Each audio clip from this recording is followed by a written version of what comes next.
It is 12 o'clock. Welcome back in. Three-man front on Jocks. Pat, Molly, Conrad, Landrum with you until 2 o'clock. If you missed any of our interviews, we had Nick Kelly on in hour number 1 from AL.com.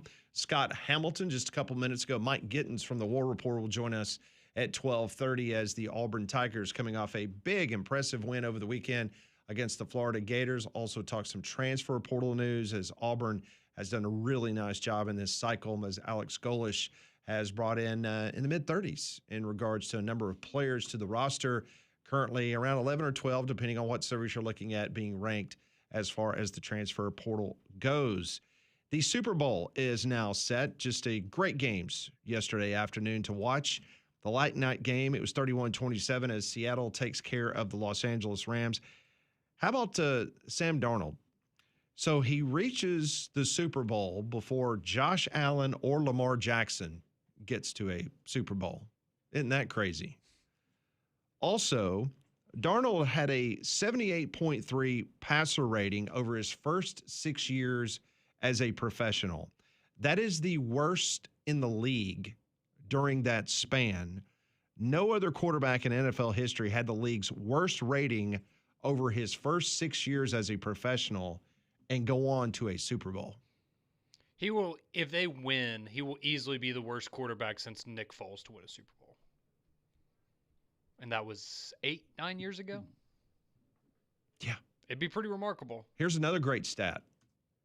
He will become the first ever USC Trojan to start at quarterback in a Super Bowl. I saw that. That's crazy. Is that not nuts? That is nuts. Because don't they have either them or Notre Dame, right, has the record for most players drafted all time? Notre Dame's number 1. USC is number 2. They've had 533 total picks in the NFL draft. That is insane. And he will become, of all the quarterbacks. Well, and I saw a lot of people going back and, his recruiting class out of high school and stuff, and he was in there with, like, Jarrett Stidham, for example, was somebody that was rated higher than him coming out of high school. And this is a stat that got put out. It's wild. This was in 24, and it was a Caleb Williams, but QBU. USC, as of May 9th of 2024, had 26 quarterbacks drafted all time in the NFL draft. This will be the first And one to not ever start a one Super Bowl. has started a Super Bowl. Nope, not until this year. And it's Sam Darnold. Yeah, of all people. It could have almost been Caleb Williams. Mm-hmm. And poor Devontae Adams. He is now 0-5 in conference championship games, potentially going to the Super Bowl. Ooh. Yeah, I was watching, I guess it was SVP last night, and they were interviewing Devontae Adams in the locker room, and he had been crying. You could tell. And because I hadn't realized that stat until they showed that. That's brutal because he got to Green Bay right after they obviously won their Super Bowl. And yeah. So Seattle goes on to the Super Bowl. They will face the New England Patriots that won 10-7 yesterday. New England only had 206 yards of offense. Broncos had 181. Drake May only had 86 yards passing, but man, Drake May running the football, he was big. He rushed for 65 yards. And if you think about all the offense that New England had, it was him, running out of the pistol. Yeah, it was tough conditions, and I know that we've had a lot of people that text in and think that game's different if Bo Nix is the quarterback for the Broncos. It was still a really entertaining game, just a little bit too much snow. Yeah, there was. When you get to because that type of game, what's on the line? Yes, I kind of want to see. Well, and like at the end when they're kicking the field goals, right? When the Broncos had a chance to tie the game, I mean, they told you at one point they said it was like a 46-yard. Like you had no idea how long the field goal was. You're like, they're just going to kick a field goal to tie the game. I hope they make it, but you can't see the field, so you don't even know what they're dealing with. But yeah, it was. I like a snow game, but it was a lot of snow. So Drake May will now become the second youngest quarterback in Super Bowl history. Dan Marino was the youngest. So now May's the second. So USC, or Sam Darnold, will be the first time that USC's ever had a quarterback start in the Super Bowl. The Patriots will now have played in 20% of all Super Bowls ever played. That's amazing. Four more appearances than any other franchise. Yep, this will be their 12th Super Bowl appearance in 60 Super Bowls. And you think about what the Patriots and Drake May was able to do. They took on the fifth best defense in the NFL in the Chargers. They took on the number 1 defense in the Texans, and the Broncos were the number 2 defense. and you're able to win against those defenses. Also, May now has more wins in the playoffs this season, which is 3, than the New York Jets and Miami Dolphins combined in the last 15 years. Wow. You threw the Dolphins in there. I love it. Conrad's numb to it. I would have thought you would have said the last 30 years on it. The fact it's only 15 is pretty good. Hey, if you were watching the Broncos game yesterday, then you got the shout out for a local product, played at Alabama, Q Robinson. Mm-hmm. He had a nice. His first sack of his NFL career. Yeah, sure did. Mm-hmm. So what do we think? Do we think Mike McCarthy is going to bring back Aaron Rodgers now that he's the head coach of the Pittsburgh Steelers? I feel like that's going to happen. You think so? Mm-hmm. I do. Mike McCarthy, by the way, and this, he just looks like a coach, and I know Tomlin was there for 19 years, but he looks like somebody who would be the coach of the Pittsburgh Steelers. It's just fitting. I mean, when you think about it, he needs to coach for like the 49ers he just had a at some pastrami point. sandwich. Yeah.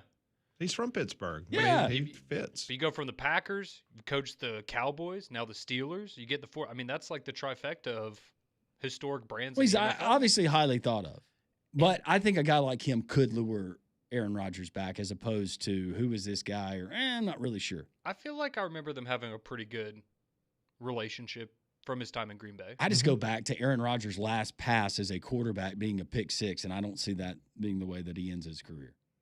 He might not want to battle Ty Simpson, though, for the starting job, so we'll see. It's going to be a battle. It's interesting you said that because Daniel Jeremiah from the NFL Network, he posted this morning his first mock draft of the year, and Ty Simpson was not in the first round. Oh, great. And matter of fact, so only one quarterback in the first one round? quarterback, Mendoza, and there was not one other quarterback, according to Daniel Jeremiah from the NFL Network, was in his mock draft. Interesting. Somebody will get desperate and trade up. Well, that's just Daniel Jeremiah, but he's a respected mock draft guy, NFL. I was about to say, I was reading Mel Kiper's last week. He had Ty Simpson going, I think, 15th to the Jets, something like that, in a trade. It kind of worries me that Mel Kiper said it. Yeah, his predictions have been I'll go with Daniel the Jeremiah worst. over. Jeremiah only had one Alabama player going, Caden Proctor, 24th. Okay. Interesting. That's going to be an interesting one. I think Falk was like a top 12 pick, I think. I've seen him as high as top 5 some places. Yeah. He's going to make a lot of money. Second round could be okay. Barmore, he had a good game yesterday. Sure did. Yeah, he's had a nice Thought little he career. was going to take Jarrett Stidham's head off. I think he almost did. He had flashbacks on that one sack. But Christian Barmore, he was what? Was he a second or a third round guy? I think second. Early second? I think second. Because he was one of the guys when we were talking about LT Overton. He was one of those guys that had the blood clot issue and then managed to overcome it and then gone on to have a great career so far. I know we don't spend a lot of time talking about women's basketball, but something really cool happened about 30 minutes ago. For the first time ever by any conference in the history of women's college basketball, the SEC had 10 teams ranked in the AP top 25. 10. Never happened before in any conference. You had South Carolina at 3, Texas 4, Vandy 5, LSU 6, Oklahoma 10, Tennessee 15, Ole Miss 17, Kentucky 18, Georgia 23rd, Alabama 24th. 10 SEC women's teams in the top 25. Oof. That's pretty strong. Yeah. It's never happened before. Pretty amazing.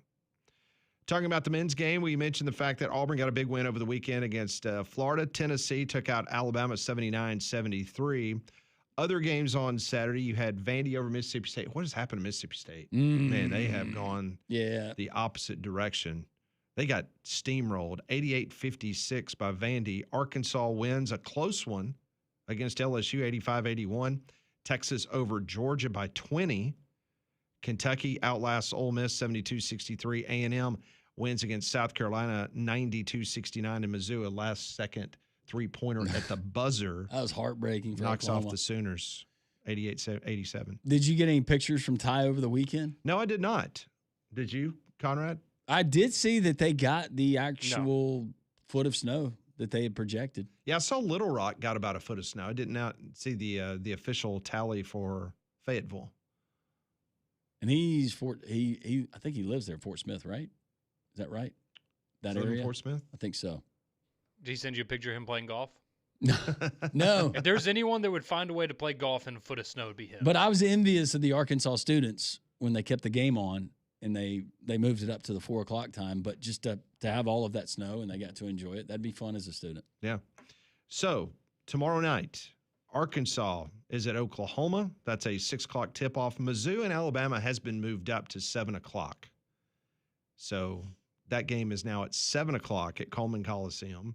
That game will be seen on the SEC Network. Kentucky is at Vandy. That's at 8 o'clock. And then on Wednesday, you got Tennessee at Georgia, Mississippi State at LSU, Texas is at Auburn. As I mentioned, tomorrow we'll have Stephen Pearl on this program at 10:30. And number 16, Florida will take on South Carolina at 8 o'clock. So we're in basketball Why'd they season. move the basketball tip up? I imagine it has to do with Missouri got hammered so bad. Maybe they want to Oh, it would make sense. try to get Mizzou back. I assume. I assume Betty Yako had another game. He was like flying to a G League game. I have to give props. If y'all saw it on social media, after the game on Saturday, Tennessee did go and they tagged his G League team on social media and said, y'all are next after beating Alabama. That was that was fantastic. That's good. Whoever social media person for Tennessee, props. That was great. No, that was a great troll. very, very much so. Feel like they had been stewing on that one for a couple days, maybe. Did you shed a tear when Betty Yako entered the game for the first time? I did not. Did you have your Betty Yako jersey on? I did not. He looked thinner than the last time I saw him. He looked like he lost a little weight, or is it just 2.5 seasons removed? I'm remembering him differently. I feel like you probably have more options when you're in college than the G League. I have to pay for this myself. Maybe it was a little different for him the last couple of years. You get the economy of the ramen. Yeah. He's eating good now. Oh, he's fine. He's eating at Bryant Hall right now, I bet. Yeah. Enjoying that lunch. He's in good shape. Mm-hmm. Another thing that's in good shape, and that's courtesy GMC out in Trussville. Sign and drive lease on a GMC Canyon right now. I was telling you about this late last week. Only a couple left. You need to take advantage of this incredible deal. This is a deal that usually GMC, they do not send these down very often, but they did late last week. And Drew Lawley, the outstanding general manager, he contacted me immediately and said, hey, got to get the word out because these things are going to go fast. So the GMC Canyon, it's a 39-month lease, 10,000 miles a year, 0 down at signing. 0. That's $399 a month. That's going to be your payment. This is on a $45,000 crew cab elevation GMC Canyon.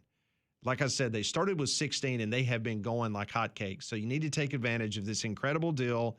GMC Canyon, 39-month lease, 10,000 miles a year, 0 down at signing, $399 a month. So get by and see them off of I-459 exit 32 in Trussville, or check them out online at courtesybirmingham.com. Still coming up, we got Mike Gittens, covers the Auburn Tigers, talk about Auburn's recent success, the big win over the weekend, and football with Mike. A lot of your texts rolling in on this Reaction Monday. We will get to them. Three-man front rolls on Jocks.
We'll go down to Auburn, Alabama, coming up at the bottom of the hour. Reminder, tomorrow on this program at 10:30, Stephen Pearl, the head basketball coach of the Auburn Tigers, he will be one of our featured guests. Tomorrow, we'll be live at Social Taco. Come on by and see us. We're there each and every Tuesday from 10 until 2. So on Friday, other news that came out as we were vacating the premises, getting ready for the long weekend, is that the NCAA approved another revenue stream on Friday when Division I leaders approved advertising patches for uniforms. So beginning on August 1st, Division I teams can place up to 2 patches of no more than 4 square inches on uniforms for regular season games. Those are in addition to the logos that are allowed for the uniform manufacturer.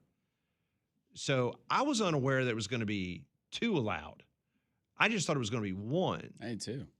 And they were going to drive it, make it a premium to have that 1 patch. So now you can have 2. So now we're getting closer to NASCAR. Very much so. I sure do like Fig Newtons. Just had the giant sticker on the front. I can't see, but I sure do love Fig Newtons. I wonder what the price is going to look like. And I think for some of the bigger named companies, they probably steer clear of this. Unless. Well, I would wonder, are there some companies where maybe you would get more for 1 patch than 2 because they would want the exclusivity of being the only one? I would just worry about alienating part of my customer base if let's just say you've got a lot of customers in Michigan and you decide that you want to put your patch on Ohio State's jersey. I got you. Now, who's I tell you that LSU's already got locked up? It was an energy company, right? Yeah, it was an energy company. Yeah, it was an energy company in Louisiana. They've already signed up. Is it like Alabama Power, but Louisiana? I suppose. Essentially. Something like that. I don't know if it's that type. I mean, it might be some type of Woodside Energy. Yeah, that's it. Sounds great. Yeah. They might be some offshore Gotcha. company. Whatever. Anyway. It's a shell company. It doesn't exist. It's Lane Kiffin's shell company. Yeah. Rules committees for the postseason will decide how to handle March Madness, the College World Series, and other playoff tournaments, with attention being paid to making sure that individual schools aren't advertising for companies that compete with NCAA sponsors. So, for example, you have GM or GMC is a major sponsor of March Madness. Well, what happens if a team's in the NCAA basketball tournament that has another car manufacturer as their They run out logo? there with Toyota on the patch. Yeah. How is that going to be handled? The College Football Playoff is also looking into how to allow patches for the postseason.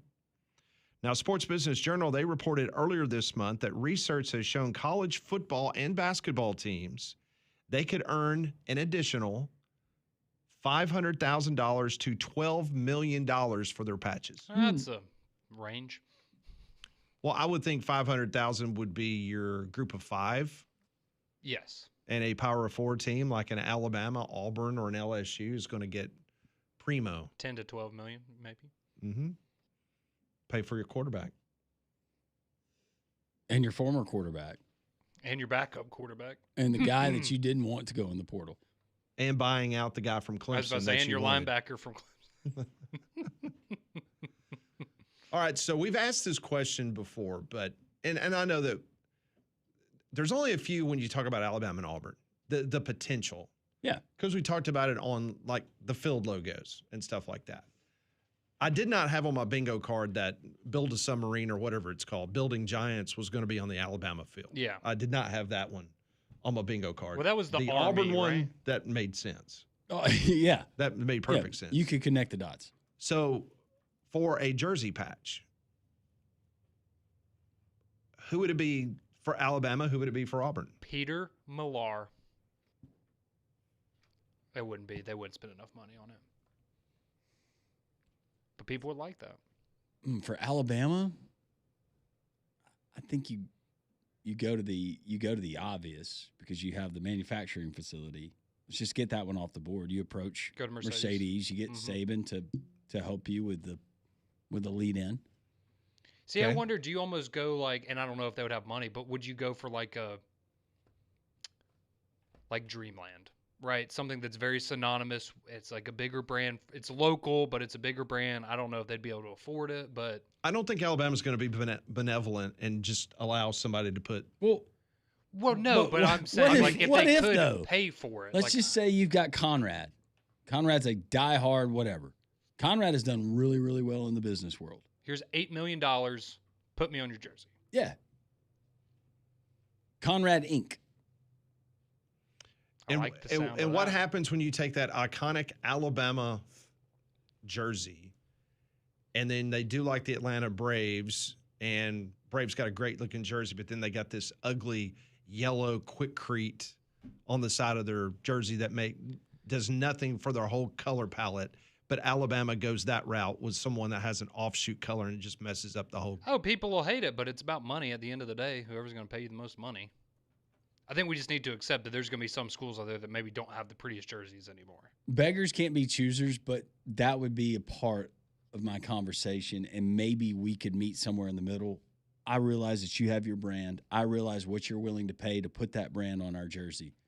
But golly, that bright orange is really going to stand out Yeah. on this crimson jersey. Is there any way that we could make it like, do you have another color? Like, for instance, could we do Branded as a gray? collaboration between the company and the university, and then you do a crimson and white Something. logo. Yeah, because we were looking at the logo the other day of the company that's going to be on LSU's jerseys. And It's got red. Does not go with the motif of an LSU Bengal Tiger jersey, home or away. And then you go to them and say, hey, do you mind making that in a purple or gold? Yeah. By the way, instead of a red? Because, Yeah. Alabama's one of our big rivals and really don't want to see red on an LSU Tiger jersey. Woodside Energy was founded in Australia. So it's probably an offshore. Yep. They got a project going on right now in Louisiana, and they've got offices in Texas. See, I do wonder what you brought up a few minutes ago, though, thinking about it. Like, would you have companies, and I'm sure you would, that go, well, we would love to be on the Alabama or Auburn jersey, but we don't want to alienate potentially half of our customer base by, we're the Auburn school, but then all the Alabama fans go, well, I don't want to use that company. Yeah. And obviously a lot of people wouldn't be that petty, but there would be some people that There, would be there's, that petty. there are some people that Genuinely would not use that product anymore Would because not it was do it. affiliated Yep. with a rival. I've seen it here locally. Yeah. With advertising campaigns. Do you remember the blowback Mhm. when NIL started and Bo Nix got the Milo's deal? Yeah, you had Alabama people. I'm not going to eat there. I'm not going to drink the tea. Why do you think Jax had Hugh Freeze and Kalen DeBoer in an advertisement together? Got to be careful with that kind of stuff. Best of both worlds. Yep, you do. You do. Especially here. Which Means a lot here. more of the Woodside Energy type patches that you get, that you got at LSU, probably more of those along the lines of those kind of companies where I've actually got to Google who is Woodside Energy. And they got a ton of money. But you know what? We know Woodside Energy now. In those type of situations, like, why do they need to advertise? Well, see, that's like, I'm sure some people would go, well, Auburn should have an Apple patch on there. And I'm sure if Tim Cook wanted to float him a check, they'd say yes, but everyone knows who Apple is. They don't need to advertise like that. They don't get anything out of that. You already buy It their doesn't stuff. benefit Apple near as much as it would somebody else. No, absolutely not. But some of these companies, though, they do view it as out of sight, out of mind if we can just break even.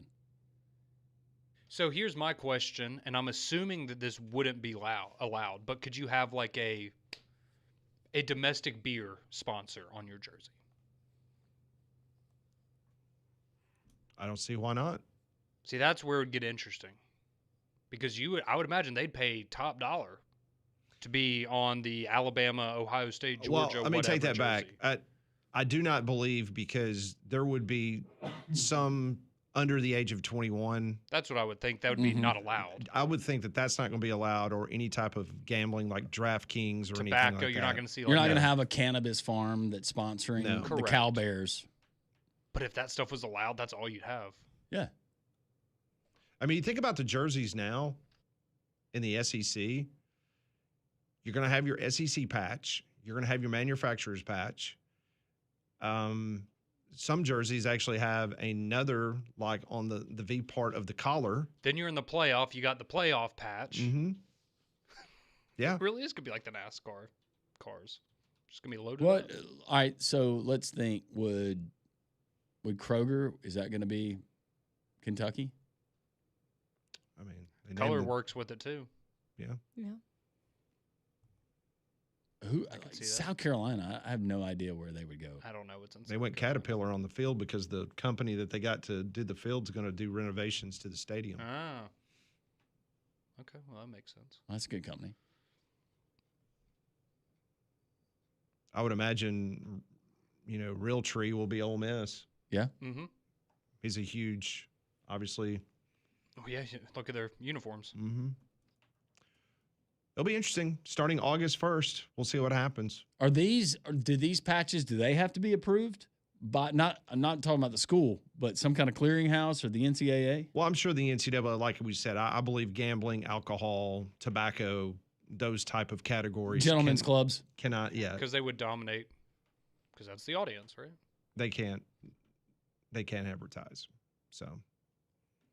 And there would be one kid that would transfer to a school. Oh, just because they were affiliated with somebody? Maybe so. And then what happens? Because that's always been the thing. So what if a kid has an NIL deal with New Balance? Yeah. But the school that he's playing football for is a Nike school, and they won't let him wear New Balance. Well, we've had that. That's a problem in the NFL, right? Is they're sponsored by Bose, I believe, right? And there's a lot of athletes that are sponsored by Beats or Apple, and they get fined. Like they have to wear their stuff to advertise, and you get fined for it. Is Beats Apple? It is now, yeah. Okay. Apple bought them. All right, coming up next, we'll see what's going on down on the plains of Auburn. Big basketball win over the weekend. The transfer portal's been successful so far for Alex Golish. Mike Gittens from the War Report joins us next.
12:33, three-man fronts.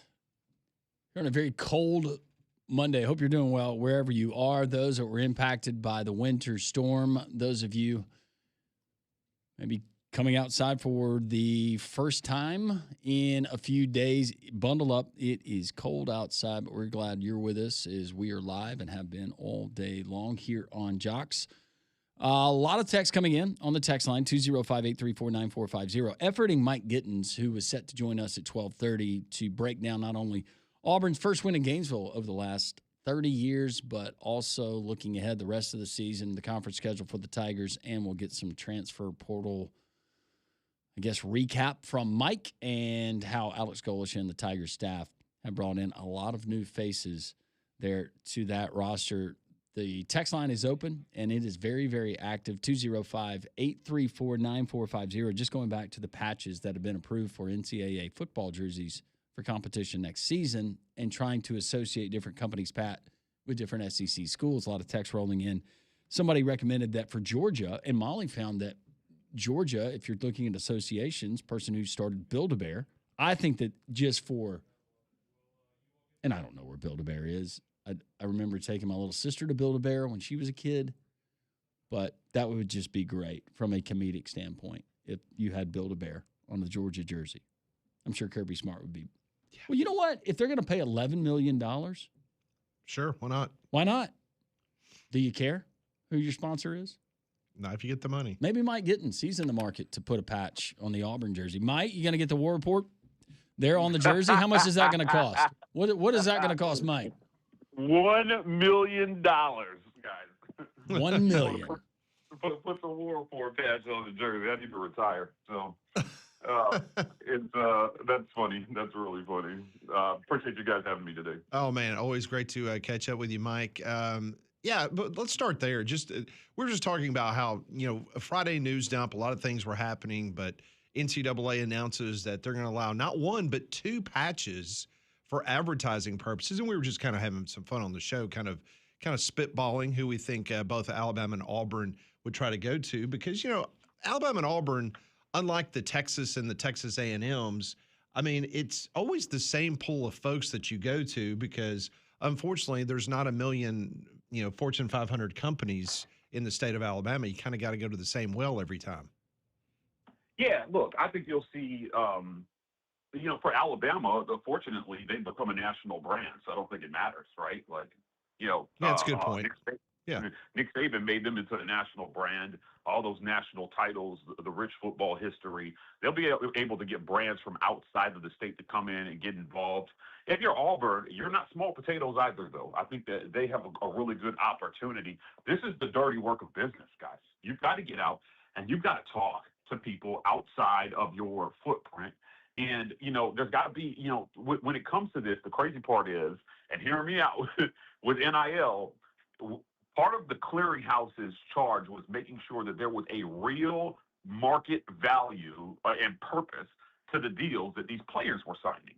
And I think what you'll find here that's going to happen here is that, when you're doing deals with universities, they're going to be real deals. And as long as you're actually reaching their target customer, and you've got reach, and that's the beauty of what, Mike's Live and now Greg Sankey after him have built in the SEC. So all these SEC schools have reach, man. So they should have to be, if they've got good, what I would call brand ambassadors and liaisons that can do business and get out there and make partnerships with brands outside of their geographical state footprint, then I think you'll see them get involved with quite a few brands that you maybe thought weren't possible. Mike, Alex Golish has been officially on the job for 2 months now, but what has been your biggest takeaway from watching he and his staff, how they dealt with current players that maybe some are not there, and then the types of guys that they targeted there in the portal? I think he's doing a great job. I think he's doing a great job filling out the roster. But I do think that reality kind of hit this staff a little bit about how much it actually costs to compete. There was an idea that, the guys were overpaid, that they were making too much money, and then they hit the open portal market and they found out for the level of player that they're going to want to go after eventually, it's going to cost them about what the guys that they thought maybe were overpaid were making. Now, they may make different evaluations on which players are actually worth that. So they've got to go out and they've got to find the players that they want to pay $1 million for. But, it has turned into a thing where I think just a tiny bit of reality hit them, in the portal, about what the cost of competition is. And it's only going up. It's only going up every year. In regards to the staff, and you've been able to discuss and talk with them. Is there really a really big comparison of the old staff in regards to their personality? Like, how do you find the new guys compared to the old one? They are okay. So I want to distinguish between when you say the new. There were a lot of really hardworking guys on Freeze's staff. So I want to make that clear. Right, like there were some really good coaches that had some really good ideas, and ultimately that team took on the personality of their head coach, which was Hugh Freeze. These guys are really, really, really hard workers. I mean, they are here to work. I had a staffer, I don't want to name him, but he said, "Mike, we're not going to eat, we're not going to sleep until we've made every Auburn fan so damn proud of the program that they have." And they need that energy right now. They need it. They're going to have to outwork recruiting. They're going to have to outwork their budget a little bit. They're going to have to outwork the results from the last few years. I mean, and so they need that right now. So, if I had to sum this staff up in a word, they're machines, man. They're working really, really hard to try to get the roster in place. And now they're flipping gears a little bit in terms of trying to get a spring plan in place that develops these guys, that catches them up on the concepts, and that puts something on the field that's going to win in the fall. I think they have a real good opportunity this fall. Now that this roster's been assembled, are you ready to put together your way too early Auburn football predictions for the 2026 season? Huh? That's a little bit too early, Mike. Come on, let's draw it out. No, Come on. no, it's never too early, guys. It's never too early. Again, as long as we're qualifying that it is way too early. Yes. Others, just remember, Auburn's not the only program trying to get better, right? So we've got to see how some of these other programs come together after the spring. But we put a segment out this morning talking about the top 5 projected starters in the SEC at QB, and which one of those guys we feel like Byron Brown has a chance to be better than this year. This is a fun segment. So my co-show host Caesar and I, we both gave our list, and I'll tell you, if you look at the top 5 passers from 2025 in terms of yards, only one is potentially returning, and that's Marcel Reed. All the other guys are gone. Diego Pavia, gone. As of right now, Trinidad Chambliss, gone. These guys are gone. And so I think if Byron Brown is as they're trying to advertise, I think Auburn has a chance to be at least an 8-win team. And, anything beyond that, we'll see. But, right now, I got them pegged at 8-4. And, I thought that they had enough talent the last 4 years to be 8-4. Just an extremely undercoached team with a bad play calling system. And we saw that after Freeze got fired, right? Look at what the offense looked like in terms of points produced after he got fired and Derek Nix was calling it. So if Alex Golesh and company are even a little bit competent at play calling, this should look a lot different. Now, other teams will have a say in it, but there's a lot of change happening in the SEC, guys. Part of what we did was we talked about, look at how many teams have open quarterback battles this spring. Yeah, good point. It's wild. No, it's wild. So, I think Auburn has a chance to step in year one and set the expectation reasonable, which I think is 8-4. Anything over that, we've seen Auburn's good for that year, man. I mean, remember 2013 came off the back of the worst season in 50 years. So it's the talent was there, and you would swear, and all they did was add a quarterback, right? They had a first round, a top 2 offensive linemen in the NFL draft that year, but I, they did. If they fix the offensive line, guys, if the offensive line is actually fixed and we see some competent offensive line play, I think this will be a pretty fun year for Auburn fans. Mike Gittens from the War Report joins us for a few more minutes here on Three Man Front, kind of running the gamut on Auburn athletics, talking football. Let's talk basketball. Huge win by Stephen Pearl and the Auburn Tigers. Biggest win in his early part of his tenure as the head coach at Auburn. Impressive over the national champion, the Florida Gators. Your thoughts on the current status of where this team is, 4-3 through 7 games? I think right on track for a first-year head coach. Come on, man. He beat Rick Pitino already. I don't think his dad ever did that. Bruce struggled with Todd Golden. I don't know exactly. I know those guys are friends, but boy, I started to question. Now I was like, why can't he beat Todd? I don't understand. And Stephen is his own man. Now, I want to be clear here because I've been asked this question quite a bit lately on the guest segments that I've done about Stephen Pearl and whether he was the right choice. He absolutely is the right choice, but he is fundamentally a different coach than his dad was, although he learned under him. He's his own man. He's got his own approach to certain things, and I think that it has an opportunity to produce a bit more than what we saw. We saw some really prolific regular seasons, under Bruce Pearl. But Stephen, I don't know, man. I have a sneaking suspicion that Stephen is going to be a way better postseason coach than Bruce ever was. Give us an idea, an example of how he leads his team as opposed to how his dad led.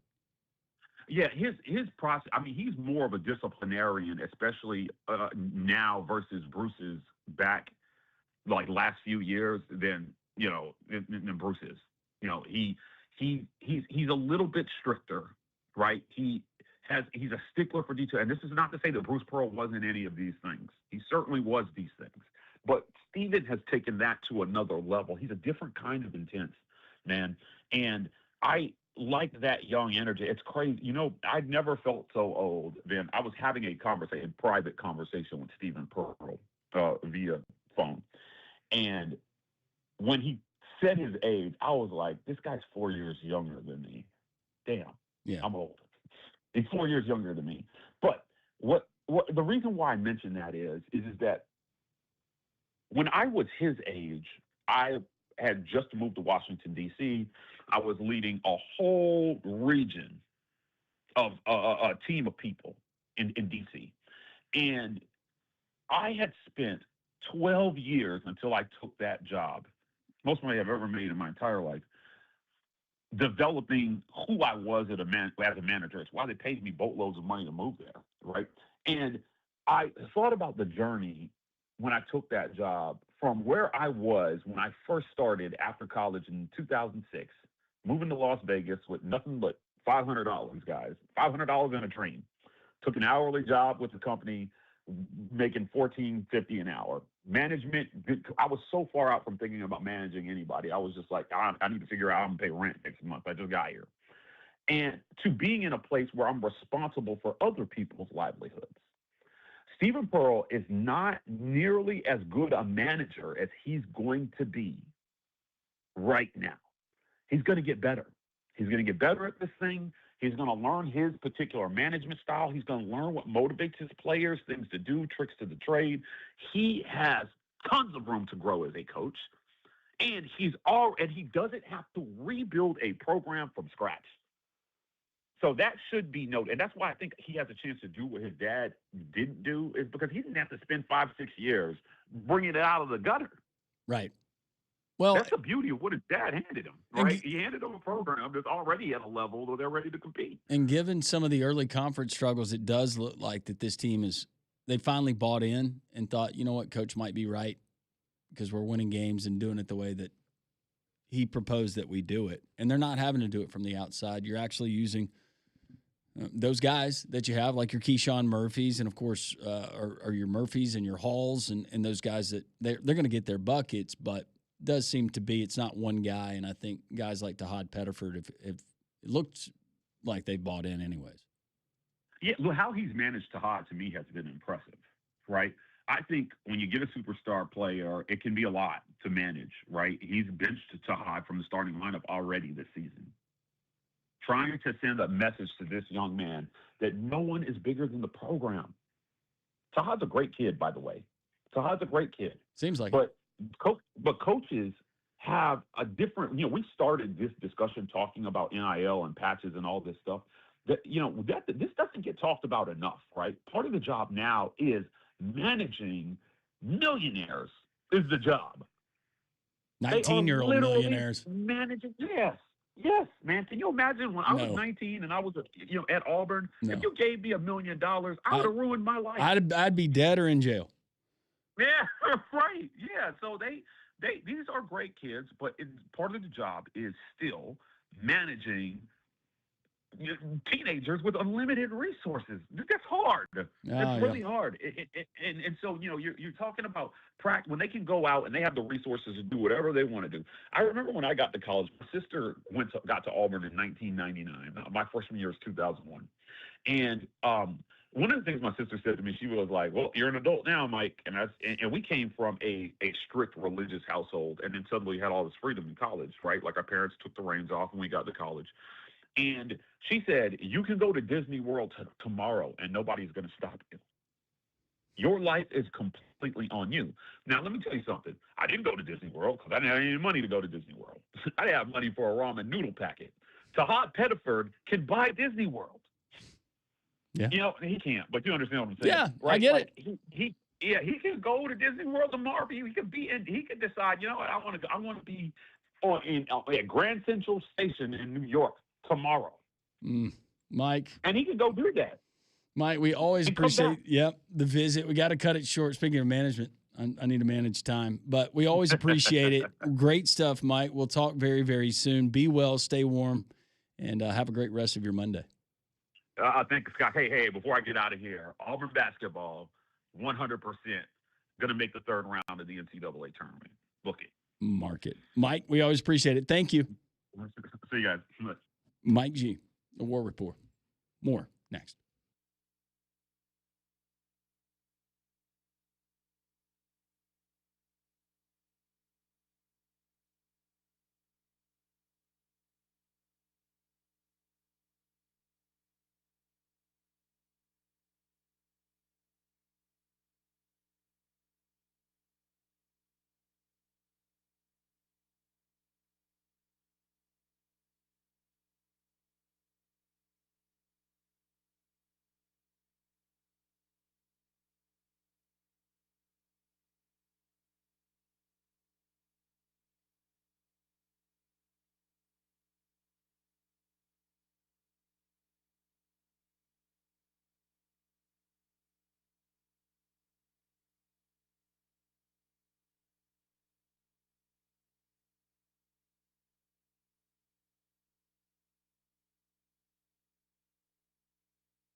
Good conversation. Mike Gittens covers the Auburn Tigers at the War Report. Last thing he said before he left this program was, mark it down, Auburn basketball will make the third round of the NCAA tournament.